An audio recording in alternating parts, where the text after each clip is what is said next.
հայրենիքի համար նահատակվածներին հիշատակը հարգելու, խոնարհում բերելու համար թեև ամենայն մշտապես պարտադիր չէ, որ դա որևէ կոնկրետ օր լինի, դա մեր ժողովուրդը իրականացնում է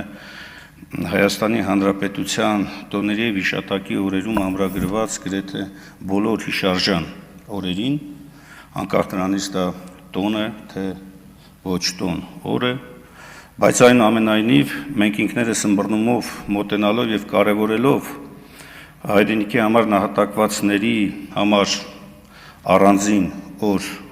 առանձնացնելու հարցը դեմ ենք այն մոտեցմանը, որ մեծամասնությունը այս նախաձեռնությամբ փորձեց առաջ մղել և իմել բերել է վերջնական քվեարկության։ Հունվարի 27-ը մեր համար անընդունելի էր համարվում 2-3 պատճառներով։ Առաջինը այն, որ այնուամենայնիվ ենթատեքստը այս օրը որոշելու թիրախն է հայոց բանակի։ Երբ որ նույնիսկ սկզբնական տեքստում, նաև հիմա էլ զոհ բառը փորձում է զուգակցվել բանակի հետ։ Երկրորդը ավելի շատ սա նմանվեց և այս ընթացքն է ցույց տվեց, որ ավելի շատ PR ակցիա է, քան թե իրական խոնարհումի և հիշատակի արժևորման նպատակ է հետապնդում։ Հակառակ դեպքում որևէ բան չէր խանգարի, որպեսզի միասնականության պայմաններում ընտրվեր այնպիսի մի օր,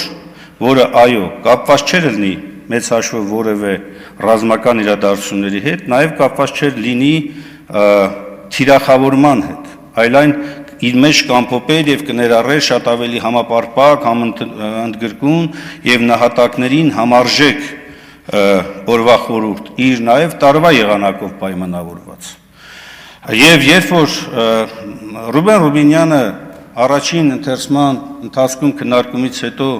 անդադ հեռախոսազանգերի միջոցով փորձում էինք ճշտել ու առաջարկեց խաչվերացի հաջորդող օրը, մենք ինքներս ոգևորություն ապրեցինք, որ ինչ կարևոր է, որ այս համաձայնությունը եղավ։ Ինչու, որովհետև շատ լավ օր էր ընտրված խաչվերացի հաջորդող, որովհետև նահատակների հիշատակումը, խոնարհումը ունի նաև հոգևոր մեծ խորհուրդ։ Շատ հոգևոր մեծ խորհուրդ, իսկ խաչվերացը ամենախոշոր հոգևոր խորհուրդը իր մեջ ներառող է, որովհետև խաչվերացի տոնը կապված է հենց վասն հայրենյաց, վասն հավատքի զոհված մեր ժողովրդի նահատակների մասին։ Եվ այն, այո, ամփոփում էր բոլոր ժամանակներում նահատակված հայ ժողովրդի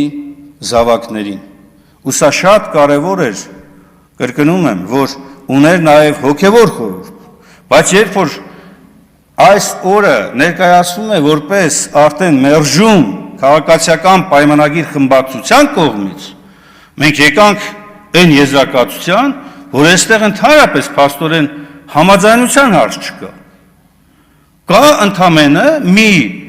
խմբի կողմից պարտադրանք։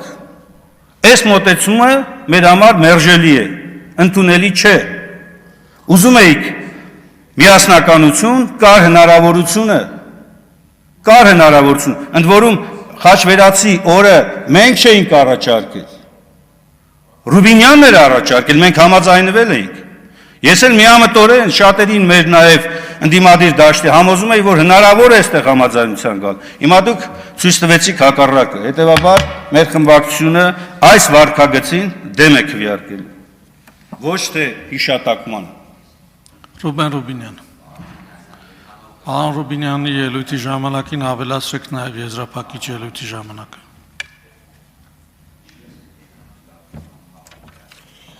Շնորհակալություն։ Պարոն Մինասյան, դուք ինձ ամեն անգամ թևաթափ եք անում եւ հիասթափեցնում, որովհետեւ ձեզնից իմ սպասելիքները ավելի բարձր են։ Մի քանի փաստարկ